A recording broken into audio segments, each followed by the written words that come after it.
Hello, আসসালামু আলাইকুম। তো লেট করার জন্য দুঃখিত। আপনি যে বিষয়গুলো বললেন, প্রথমত হচ্ছে হেডার লোগো আপনি চেঞ্জ করবেন হচ্ছে এই যে আপনার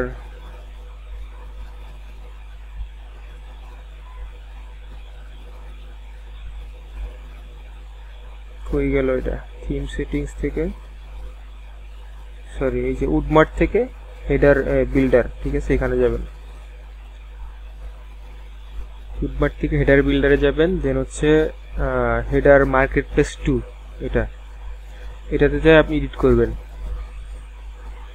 এডিট করার পরে এখানে দেখবেন অনেক কিছু আছে, যেখানে দেখবেন লোগো, ঠিক আছে, মোবাইল ভার্সন আলাদা, ডেস্কটপ ভার্সন আলাদা। তো আপনি দুইটাই করতে চাইলে দুইটাতেই করবেন। যে ট্যাব আকারে দেওয়া আছে, ডেস্কটপে থাকা অবস্থায় লোগোতে ক্লিক, উপরে হোভার করার পরে এডিট আইকনে ক্লিক করবেন। দেন আপনি যে এখান থেকে এটা রিমুভ করে দিয়েও আপলোড করতে পারেন, অথবা না রিমুভ করার পরেও আপলোডে ক্লিক করে এখান থেকে যে আপলোড করে সিলেক্ট করতে পারেন। মিডিয়া লাইব্রেরিতে যদি অলরেডি অ্যাভেলেবেল থাকে, এখান থেকে সিলেক্ট করে এই যে সেভ চেঞ্জেস দিবেন। আর যেখানে না থাকে তাহলে হচ্ছে আপলোড ফাইলসে ক্লিক করার পরে সিলেক্ট ফাইলসে ক্লিক করে আপনার হচ্ছে কম্পিউটার থেকে এখানে আপলোড করবেন। দেন মিডিয়া লাইব্রেরিতে অটোমেটিক্যালি চলে আসবে। দেন এখান থেকে আপনি সিলেক্ট করার পরে সেভ চেঞ্জেস করবেন। এখান থেকে সেভ করার পরে আবার এই যে এখানে সেভ করেন, আপলোড করলে এখানে লোগোটা দেখতে পাবেন যেটা নিউ আপডেট করবেন, এবং এখানে সেভ চেঞ্জেসে ক্লিক করবেন, এবং তারপরে এখানে অবশ্যই সেভ হেডারে ক্লিক করবেন। তারপরে আপনি ব্যাক করবেন। আর একইভাবে মোবাইলের ট্যাবে ক্লিক করার পরে মোবাইলের জন্য যে লোগো, এই যেটা এখানে এডিট আইকনে ক্লিক করলে যেখান থেকে সেম ওয়েতে আপনি আপলোড করবেন, দেন সেভ করবেন, এখানে সেভ হেডার ক্লিক করবেন। তাহলে আপনার তারপর রিলোড দিবেন, এখানে চেঞ্জ হয়ে যাবে। আমি আর চেঞ্জ করলাম না। আর আপনার হচ্ছে ফেভিকন হচ্ছে আপনি অ্যাপিয়ারেন্স থেকে কাস্টমাইজে যাবেন। আচ্ছা, অ্যাপিয়ারেন্স থেকে কাস্টমাইজেশনে যাওয়ার পরে এখানে হচ্ছে আপনার সাইট আইডেন্টিটি অপশনে ক্লিক করবেন।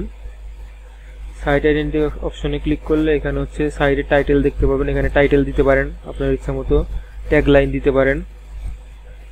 আর এখান থেকে যে রিমুভ করতে পারেন, তারপরে চেঞ্জ করতে পারেন, অথবা চেঞ্জে ক্লিক করতে পারেন ডাইরেক্ট, কোনো সমস্যা নাই। এই যে আপনার আইকনটা হচ্ছে এটা, চেঞ্জে ক্লিক করলে এখানে আবার মিডিয়া লাইব্রেরি থেকে সিলেক্ট করে দিতে পারেন, অথবা আপলোডে ক্লিক করার পরে কম্পিউটার থেকে আপলোড করে দেন এখানে সিলেক্টে ক্লিক করবেন। দেন তারপর হচ্ছে আপলোড করার পরে পাবলিশে ক্লিক করবেন। দেন হচ্ছে ইয়া হয়ে যাবে, ফেভিকনটা চেঞ্জ হয়ে যাবে। আর একটা বিষয় বলছেন যে সাব ক্যাটাগরি, তো আপনি বলছেন যে স্লাইডারের নিচে সাব ক্যাটাগরি আসলে কোথায় দিবেন ওটা আমি বুঝি নাই, ওইটা একটু বললেন। আর আমি আপনাকে দেখাইতেছি এই যে মেনুতে সাব ক্যাটাগরি বা ক্যাটাগরির আন্ডারে সাব ক্যাটাগরি আসলে কিভাবে ক্রিয়েট করে ওইটা দেখাইতেছি আমি।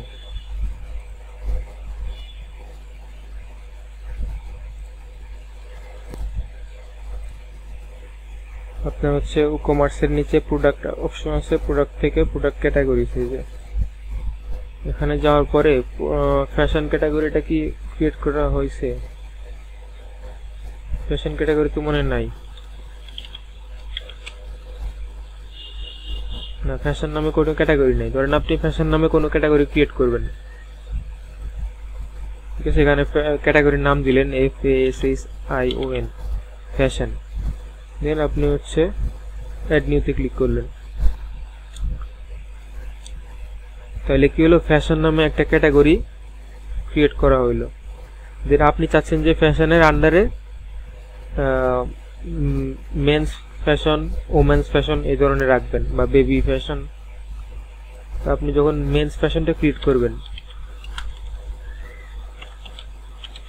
মেন্স ফ্যাশনটা ক্রিয়েট করার সময় যে প্যারেন্ট ক্যাটাগরি হিসেবে আপনি ফ্যাশনটাকে দিয়ে দিবেন, তাহলে ফ্যাশনের আন্ডারে মেন্সটা থাকবে।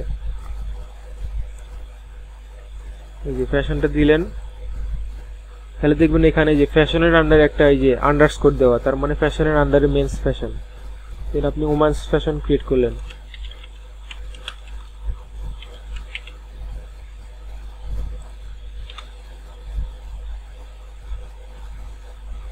এখানেও আপনি চাইল্ড প্যারেন্ট হিসেবে ফ্যাশনকে রাখবেন। এই দুইটাই এখন ফ্যাশন ক্যাটাগরির আন্ডারে। এখন আপনি যদি এগুলা নাম চেঞ্জ করতে চান, কুইক এডিটে ক্লিক করে নাম চেঞ্জ করতে পারেন, আপডেট করতে পারেন, অথবা এডিটে ক্লিক করে করতে পারেন।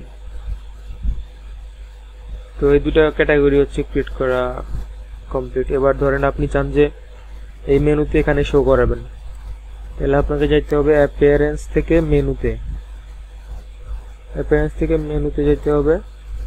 এইখানে আসলে অনেকগুলো মেনু ক্রিয়েট করা হয়েছে ধরেন ওয়েবসাইটে। এখন এইখানে কোন মেনুটা দেওয়া আছে ওটা আপনাকে সিলেক্ট করতে হবে। ধরেন এই যে গিয়ার অ্যান্ড গ্যাজেট, ইলেকট্রনিক্স, ঠিক আছে, বেবি অ্যান্ড মম, এই প্রাইমারি ক্যাটাগরি মেনু, এটা হচ্ছে সিলেক্ট করা আছে অলরেডি। আপনি এখান থেকে অনেকগুলো মেনু আছে সিলেক্ট করতে পারেন। তো এটাই সিলেক্ট করা আছে আমাদের যে মেইন হেডারে। এখানে ধরেন আপনি ফ্যাশনটা রাখতে চাচ্ছেন, তো আপনি হচ্ছে এখানে অনেক অপশন আছে। তার মধ্যে আছে একটা হচ্ছে প্রোডাক্ট ক্যাটাগরিজ। প্রোডাক্ট ক্যাটাগরিজ হচ্ছে ওইগুলো পাবেন যেগুলো আমরা ক্রিয়েট করলাম এই মুহূর্তে। এখানে ধরেন যে সেখানে দেখাচ্ছে না, ভিউ অলে ক্লিক করেন, তারপর দেখবেন যে ফ্যাশন। ফ্যাশন হচ্ছে আমাদের প্যারেন্ট ক্যাটাগরি, তার আন্ডারে মেন্স আর ওমেন্স এগুলো চলে আসছে। তো ধরেন আপনি সিলেক্ট করে দিলেন, অ্যাড টু মেনুতে ক্লিক করলেন, আপনার ধরেন fashion, men's fashion, women's fashion এগুলো চলে আসছে। তখন আপনি সেভ করেন। এবং সেভ করার পরে যদি আপনি রিলোড দেন, তাহলে দেখবেন যে এগুলো সাব ক্যাটাগরি হয় নাই, মানে ক্যাটাগরির আন্ডারে সাব ক্যাটাগরি হয় নাই, ফ্যাশন, মেন্স এগুলো হচ্ছে আড়াআড়িভাবে চলে আসছে। আপনি চাচ্ছেন যে ফ্যাশনের নিচে হচ্ছে মেন্স ফ্যাশন, ওমেন্স ফ্যাশন এগুলো থাকবে, লাইক এই যে এরকম ড্রপ ডাউন আকারে। তো আপনি হচ্ছে তার জন্য যেটা করবেন, সিম্পল জাস্ট এটাকে ড্রাগ অ্যান্ড ড্রপ করার পরে একটু সাইডে নিয়ে যাবেন, এটাকে ড্রাগ অ্যান্ড ড্রপ করে সাইডে নিয়ে যাবেন, সেভ চেঞ্জেসে ক্লিক করেন।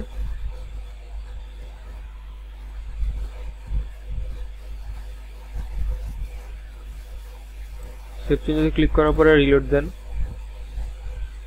ফ্যাশনের আন্ডারে চলে আসছে। আপনি যদি চান যে মেন্সের আন্ডারে আবার ওমেন্স থাকবে, তাহলে আপনাকে যেটা করতে হবে, জাস্ট এই মেন্সের আন্ডারে ওমেন্সকে দিয়ে দিতে হবে।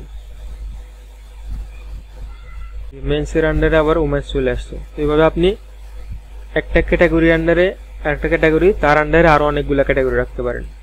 আপনার যতগুলা ইচ্ছা আপনি ততগুলা এখান থেকে সিলেক্ট করার পরে অ্যাড টু মেনু করেন, ঠিক আছে, এখানে চলে আসবে। দেন যেটার আন্ডারে যেটা রাখবেন জাস্ট ড্রাগ অ্যান্ড ড্রপ করে, আপনি যদি উপরে নিচে নিতে চান সেগুলো করা যাবে। জাস্ট ড্রাগ অ্যান্ড ড্রপ করে ফ্যাশনের আন্ডারে রাখবেন, ফ্যাশন থেকে নিয়ে যান, ঠিক আছে। যেহেতু মেন্সের আন্ডারে ওমেন্স থাকবে না, সেহেতু আপনি এখানে রাখতে পারেন।